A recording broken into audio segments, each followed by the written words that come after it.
everybody. Welcome to another episode of the Ramblings of Designer podcast. This is a weekly podcast where we talk about the latest in graphic design news from around the web. My name is Adam. I'm a designer from the San Francisco Bay Area. I specialize in visual UI design with a little bit of illustration. I like to give companies character. And every week I'm joined by my co-host, Terry. How's it going, Terry? Hey, Adam, thanks. As Adam said, my name is Terry. I'm a UX UI designer for the Bay Area, and I help bridge the gap between products and their end users. I know during this season we have like all these sore throats. I know I was in a meeting today and I could barely get through it because my throat was like all, I don't know, phlegmy or something. So I was having like cough up every 5 seconds, but whatever. We persist. Yeah, Uh, carry on. so every week we like to start off with how our week was since we last talked. So Terry, how was your week? Oh, it it is really really good. I was able to finish the article from Sensory Design. I just need to get that posted up, but I'm waiting for my website because I moved domain names or like servers or the companies up where they hosted, and that was a big fat deal. Oh my God, such a headache, Yeah. such a headache. So, and then somebody reached out to me and definitely wanted for me to take a look at her uh, portfolio. So I told her I would do it in a couple of days because in a way, when you're checking out somebody's work, you definitely have to be kind of like, full attention and really be invested in the time. So, anyways, I did it, and when it was done, I think I spent like 25 minutes. I mean, I didn't think it would be that long. I didn't mind it to be that long, but like after I did it, I felt happy. I felt like, oh yeah, this was kind of nice. But so she sent me two extremely generous message of saying thank you, and and she gave me a little bit of feedback too, but also too I did ask for the feedback if the value was good or not or anything. But anyway, she said there was clear reasons why I would make the change and everything, and then it was very constructive, and basically on the last part I thought was kind of funny. um, it, she said, at least you didn't take a quick glance and say it's good. And it's like, you know what, I've heard a lot of people, it's like, oh yeah, that's good, oh yeah, that's fine, uh thanks. so so that was uh, um a very cool experience to have. So how was your week? That's awesome. Well, my week was a little busy finishing up just end of, I guess, just random projects. So I have pretty much those are squared away or I sent it out. I was helping my sister out with a project and she got it. She really liked it a lot. So hopefully there's no additional changes. But other than that, that's pretty much all that I had to do all last week. Got it done yesterday. And after that, I kind of came to the realization that, I think I'm gonna take December off of just kind of every kind of project. Like I keep talking how every during every holiday, I always seem to miss it. Right, like Halloween kind of came around, and I always feel like, oh man, this came around, and I wasn't prepared because I didn't. It always just feels like it comes up, um, like it comes up without me expecting it, where it's just where I've been just busy and not even focusing on it. And this year, I want to take time and really, I don't know, just you know, appreciate Christmas a little more. Spend time with the family, do a lot of little craft projects, those kind of things. So I'm gonna see if I could spend December doing that. Of course, if like something comes up, it depends on what it is. But I feel like every week I'm forcing myself to be like, oh, I need to work on that logo. I need to work. It's like I'll that can wait till January. So I think I'm just gonna take it off. Um, yeah. So that's been pretty much my week. Oh, Let's that's cool. Yeah, Okay. we'll see. I mean, maybe it'll like revive me or, just give me a fresh sense because I'm definitely a planner for New Year's. And so I'm wondering if I could just spend all this year, the rest of the year planning for next year. So we'll see. That's that's kind of funny of you kind of saying that because that's what I'm getting now. It's like I'm having vacation and thinking, okay, I need to get serious, but you know what? I'm gonna get serious halfway, and once it's almost to the holidays, just to be really really serious and see like, okay, I got this down, check mark. I need to do this next thing, and once that's done, check mark. So like I'm like attacking one element at a time. hmm Yeah. So let's get into the news.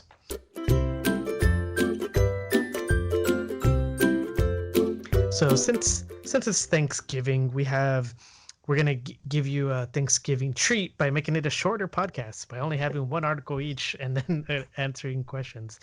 So let us know if that works out for you all. Yeah, So absolutely. Terry, what do you got for us this week? Okay, since it is Thanksgiving week and it's about being grateful for what you have and to learn, and then also 2020 is just round the corner, right? So we're always looking to improve. How can we improve things, right? So this article is by Danny Shapiro, and it's called sorry, I got a bug in my throat.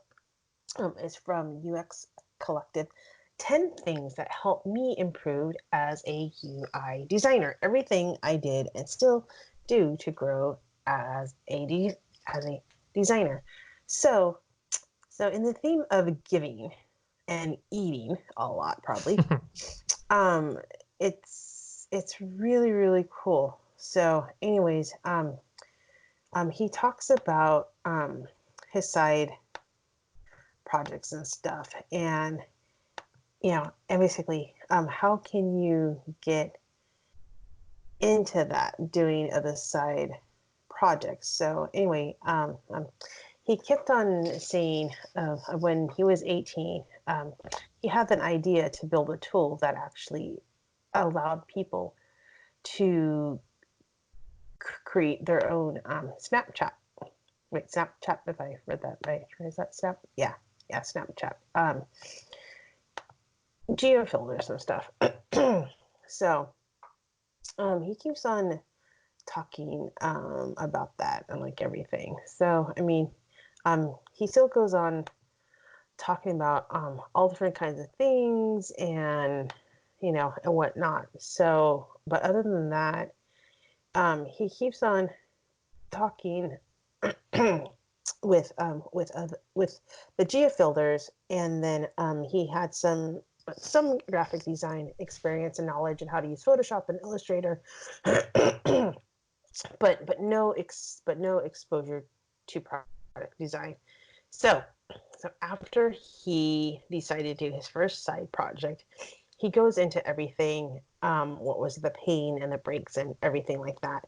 But also too, he stated that he always pushed himself to come up with different ideas for products and design as much as possible. And and then having a side project not only shows you to have initiative, but you can create it in your own style. Number two, this is a big one: paying attention.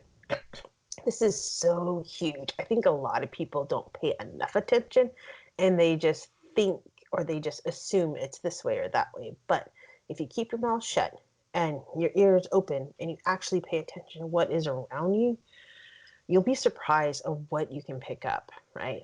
So anyway, he goes into anytime he download an app for a website or whatever, he pay attention of like how things work.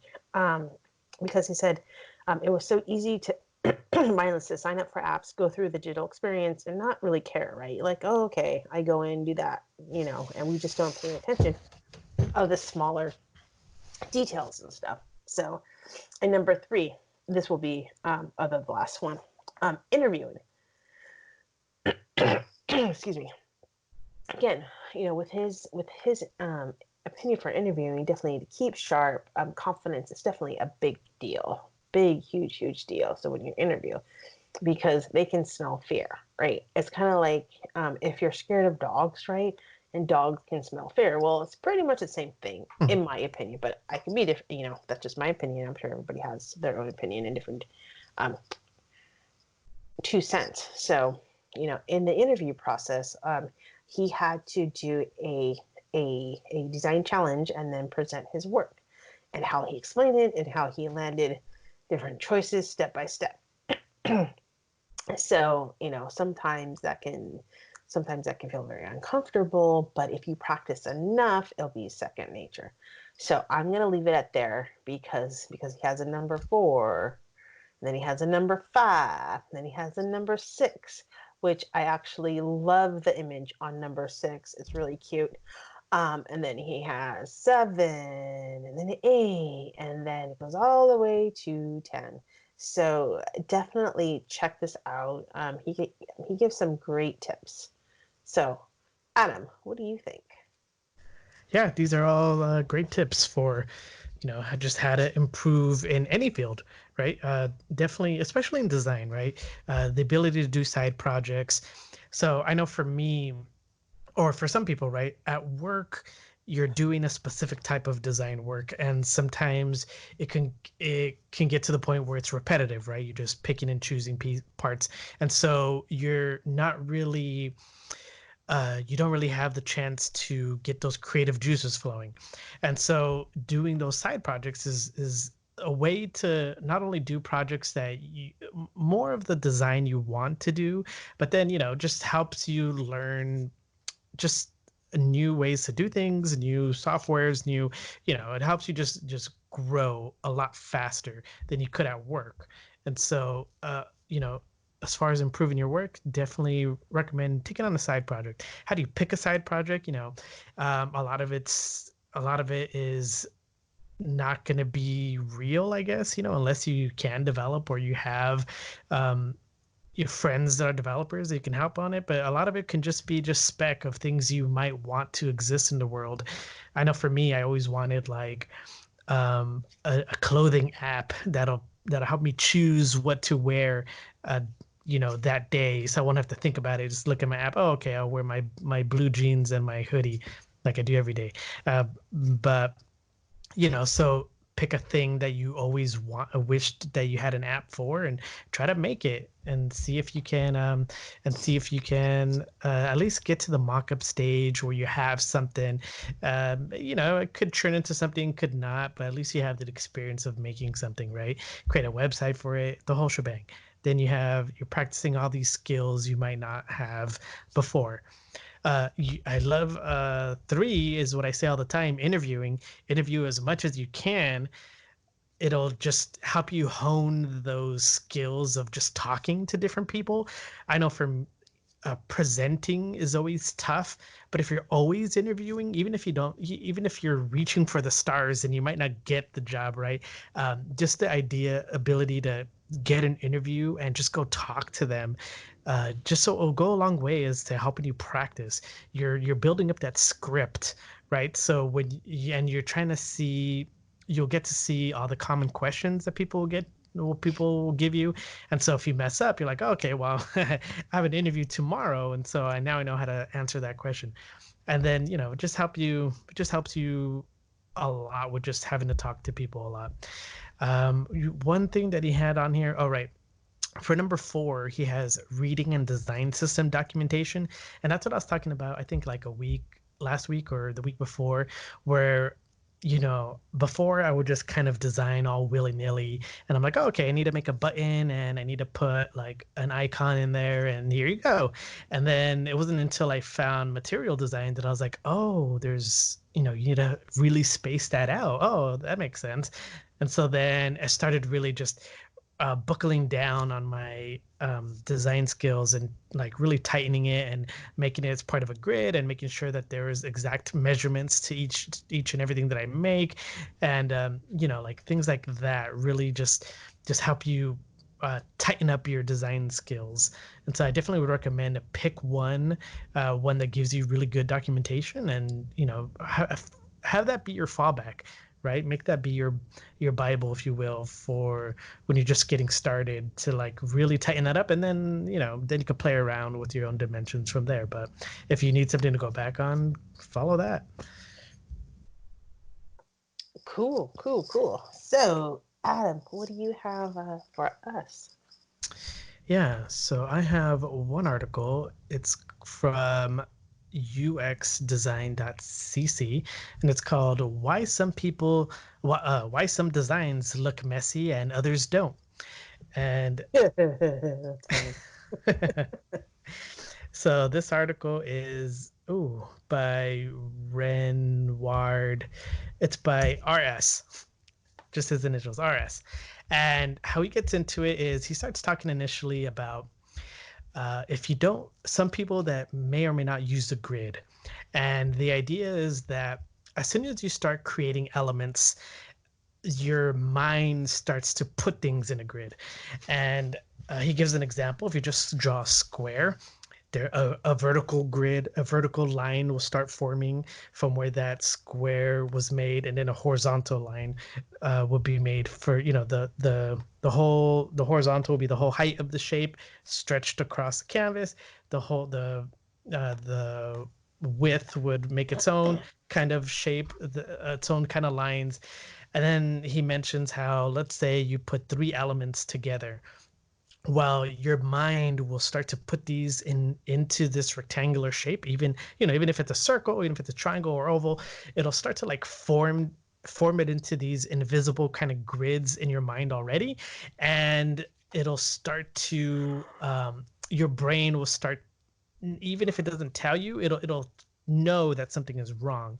And it's because it wants to kind of put things into grids, and when it's a little off, it's going to feel off. And so that's sort of pretty much what he was talking about. And he was saying, well, the answer is to use a grid, which makes sense, but he also gives a strategy for how to do it in a gridless way. And his kind of thing is, first sketch it out however you feel like doing it. And then after you have a thing that feels right, start doing that same thing where he said, put them into rectangles and start to do those vertical and horizontal kind of grids. And then when you see things that are close to alignment or aligning to those grids, just nudge them over, make sure they're aligned to those grids. And so he's kind of going around where it's like, get messy first and then tighten it up once you start forming these grids. And so he gives a little bit of examples and ways to do it. And so it's an interesting technique to try. My For me, or my recommendation is to start off that way, right? Definitely start sketching out your layouts however you want. Have fun with it, try out different things, chunk them into elements of hierarchy, right? What's more important? How do you want to present that? But for me, is then put that into your established column grids. Like, don't start forming grids. I recommend, um, you know, find ways that now that you've put all these elements, find ways now to put them into your whatever, your 12 column grid, your 8 column grid, depending on whatever you're designing for. His method is a lot more freeform, but for me, keep in mind that you also have to hand this off and make changes. And if you're working with other designers, they're going to need to know your rhyme or reason. You can't just say, oh, this element kind of formed this little grid here, and so I made my own. You could do that maybe, but if you can, but it also has to be repeatable to other members of your team. If you're handing it off, if you need to work with the bigger teams, you need a more structured way to do it. So, his way is interesting. It could be a way to try it. I recommend going free form at first, but then put it into your established grid that's in your design system or wherever. So, what do you think, Terry? What do you think about putting things into grids? I concur what you just said, D and above. I think I think that is the safest way because again, when you hand off your work with another designer or team or even a developer, right? But also too, when you, I think it'd be fun to take of what he's doing. It's kind of like to make your own grids of just as a working session, right? Hmm. Be because that will help you establish what's aligned, what's not aligned, what doesn't look right, you know, you know, what looks right. So, I think of that as an exercise or like as a warm up, I think that is really awesome to do.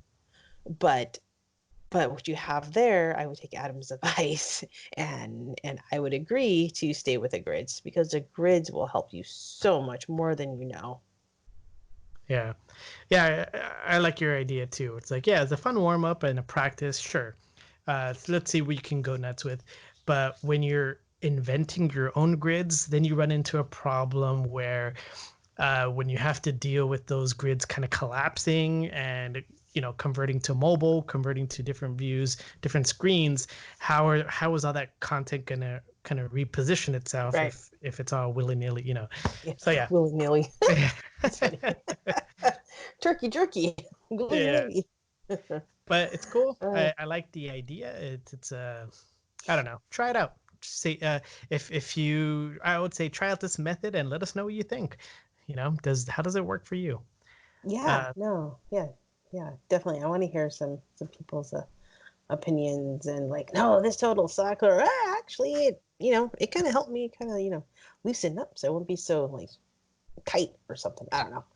yeah, Anyways, I have a problem with following the grid too much, that I don't feel like I, explore too many different extremes. And so, right. yeah, maybe I need to do some of this stuff as well. But that was called "Why Some Designs Look Messy and Others Don't," and you can find that at uxdesign.cc. Okay, so now we have our question of the week, and so Terry, take over. All right. Well, this is from, excuse me. I think that turkey and Santa Claus gave me a frog in my throat. So, but anyway, this is from Rebecca F. And her question was, what are something you'd recommend an aspiring UX designer to make themselves be competitive in the job market? I know I'll never be a unicorn. So, what are the things to consider? Again, I'll read it again just in case.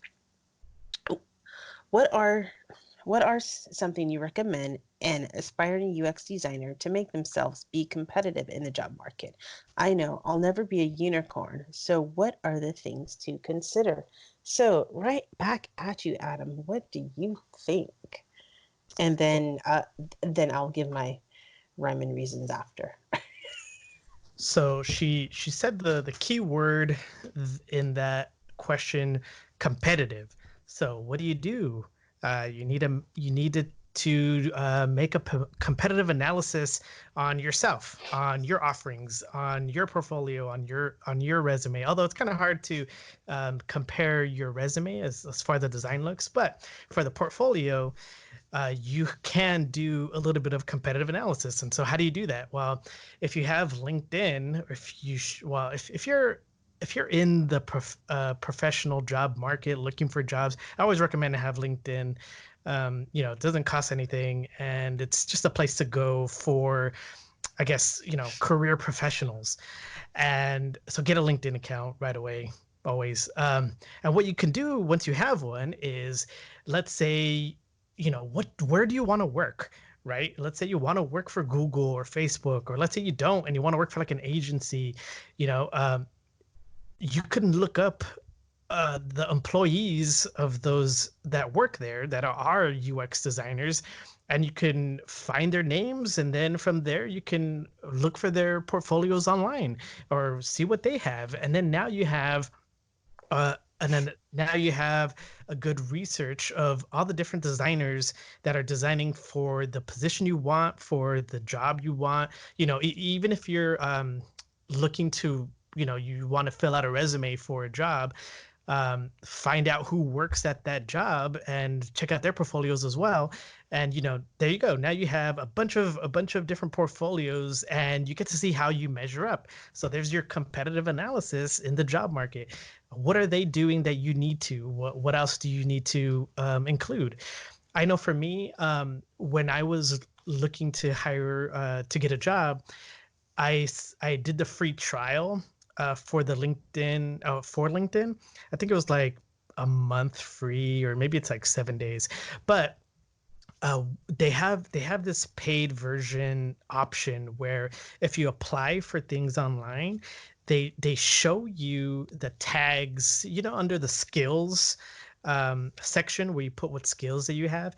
LinkedIn will tell you what the skills are for that particular job as well. So now oh, right, I know, now what things the hiring the job posting, the company is looking for. So sometimes it's just stuff that you didn't realize that you do, like, oh yeah, I do UX research. Why didn't I put that in my thing? And so it'll give you a good idea of what's out there, what people are tagging themselves are, and it'll tell you if you don't have those tags. And so that's another thing that job kind of hunters do. How do you stand out as well? you know I think it's also just a lot of different values that you can offer that go above and beyond your position, right? Like, oh, not only are you a UX designer, but you can also do, I don't know, PowerPoint, or you have some sort of like video production background, so that sometimes if you can add that extra value by having these extra skills, right?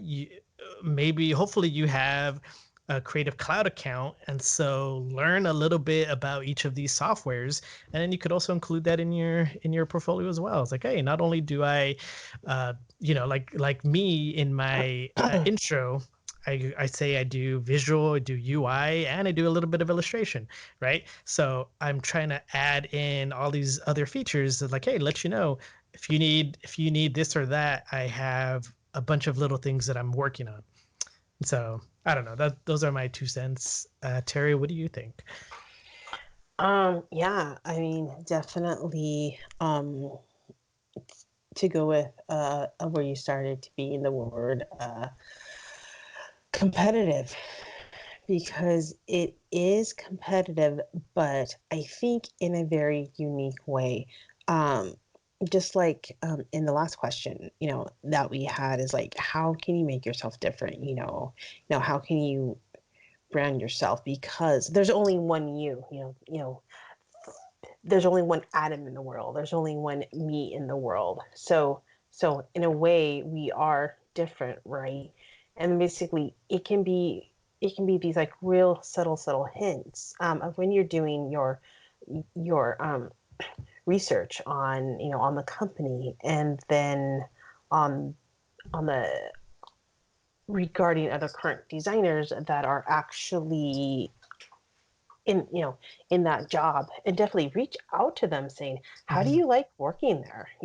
Definitely use LinkedIn as much as possible, and to say, hey, can I take you out to coffee, or do you have 5 minutes? If definitely reach out, because on the outside we may see company A as this awesome company, and then we look at company B like, I don't know.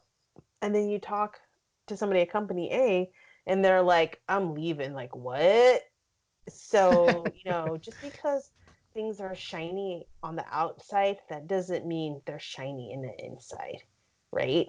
So again, company B, they're not so shiny on the outside, but when you go talk to somebody, they're like, you know what, this is a real great job. You know, my manager is awesome. He or she supports me. They want me to do better, you know, engage and grow. So definitely, I think of, of what just Adam said. It's like all of those moving trains, you know, everything is just going so fast that when we talk about being competitive, it's definitely not competitive with other people. It's just competitive with ourselves, right?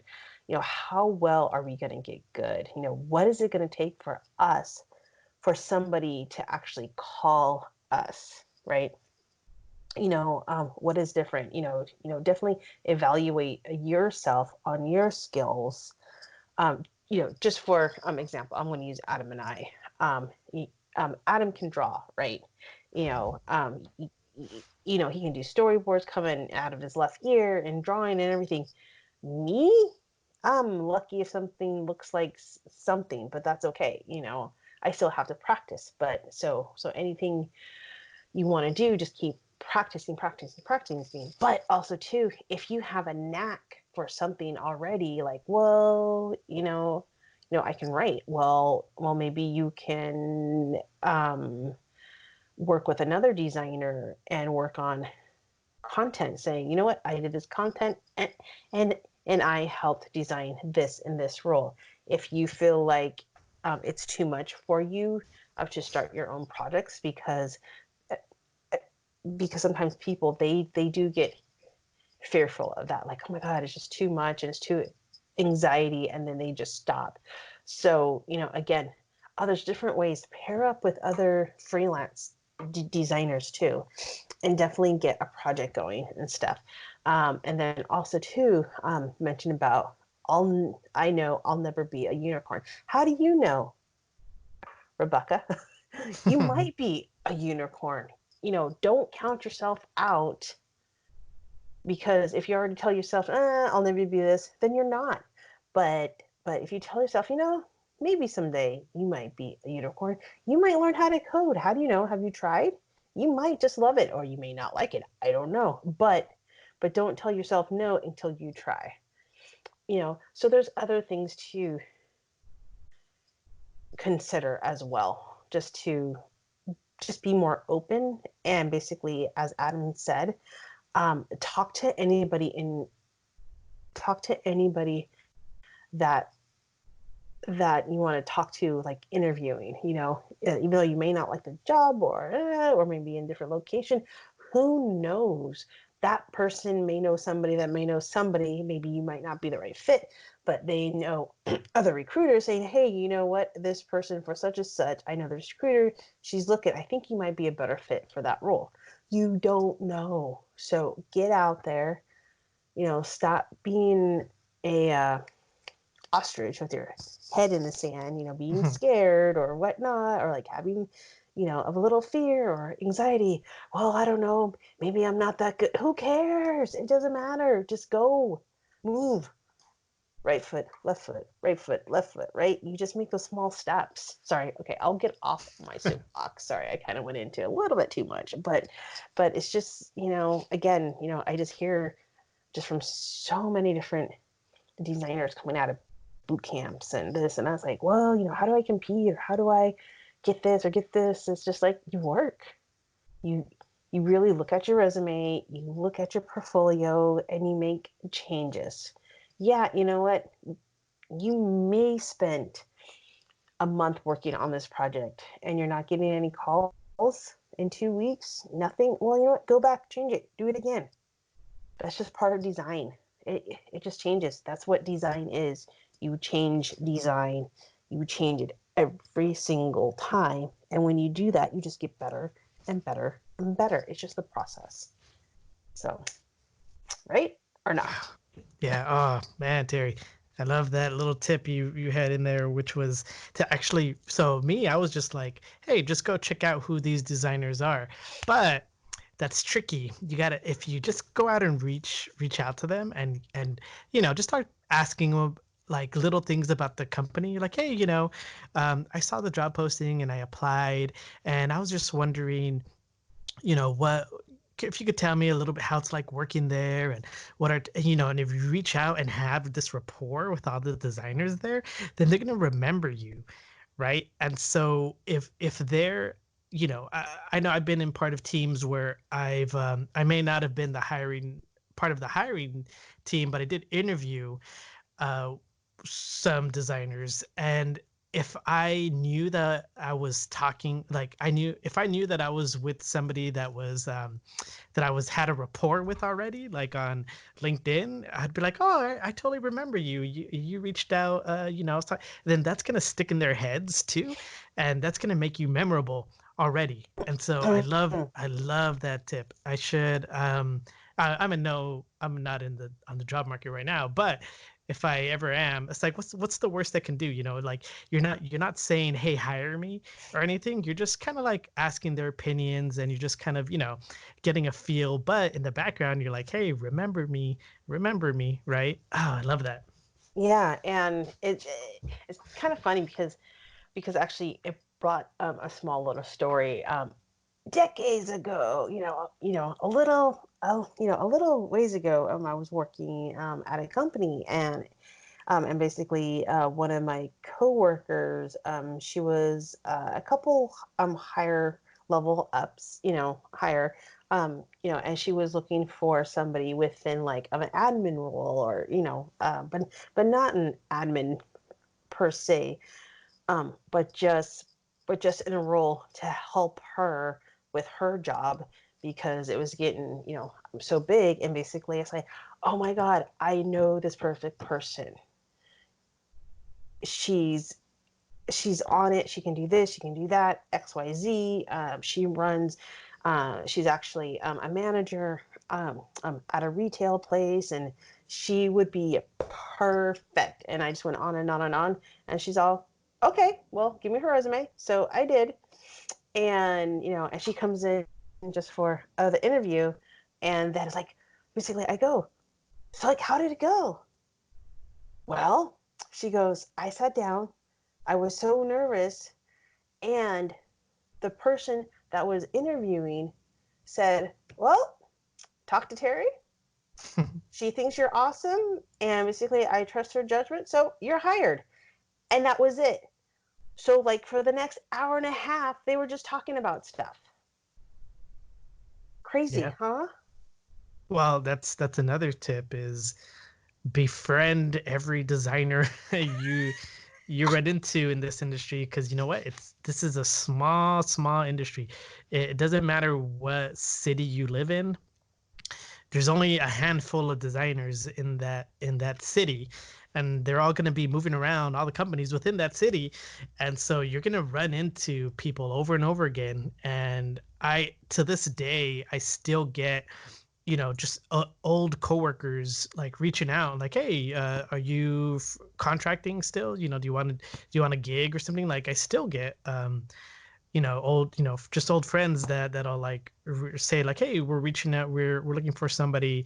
Do you want, are you looking for work? And I go, oh, now I'm not, but if this was me a year ago, I'd be interested, right? So yeah, befriend everybody you can. It's a small community, smaller than Yeah. you'd think. Yeah. And, and another thing, when somebody asks for help, just freaking help them. Yep.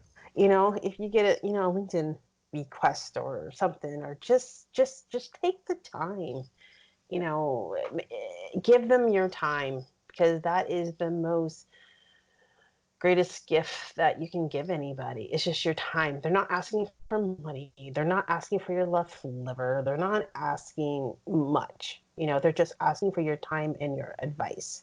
So that's what I've been doing for the past weekend and a half. Just people are just being kind of like, last week was 75. It jumped to another more 15 people. It's crazy, Oh my but goodness. but it's It's amazing. It's just so amazing how much people out there, they want to get better. They want to better themselves, and when I see that, I get motivated, even triple myself, because it's like, wow, our industry is so welcoming. It's supposed to be welcoming, our industry is so open. There's there's definitely plenty of jobs for everybody. You just gotta have to work for it. That's it. Just don't get discouraged. Just don't get discouraged. When you start to get discouraged, when you start to get negative, crap won't happen. It just won't happen. It's very simple. But when you start to get humble yourself and you keep going and going and going, improving, doors will open. I know. Kind of, it doesn't sound like, well, how? Well, that's just how it's so. It just happens. That's all I can say. It just does. So, anyways, that's it for me. So, Rebecca, I hope that was good information for you. Please let us know and stuff. Yep, and that's it for us. So, Terry, where can we find you on the internet this week? Okay, yeah. Well, this week and next week and every week, you can find me on Twitter, and my handle name is Flaxenink, FLAXENINK, and then you can find me on Insta, which is flaxenink.designs, and then you can find me on TikTok with Flaxenink, and TikTok is so much fun. Oh my God. Okay, and Adam, where can they find you? Well, if you want to send us any more comments or you have those burning questions you need to ask, how do you get hired in the UX space, or how do you get hired in design? How do you get into this field? Send us an email or find us anywhere. But you can send us an email at ramblingsofadesignerpod@gmail.com, and that'll be in the show notes. So look there.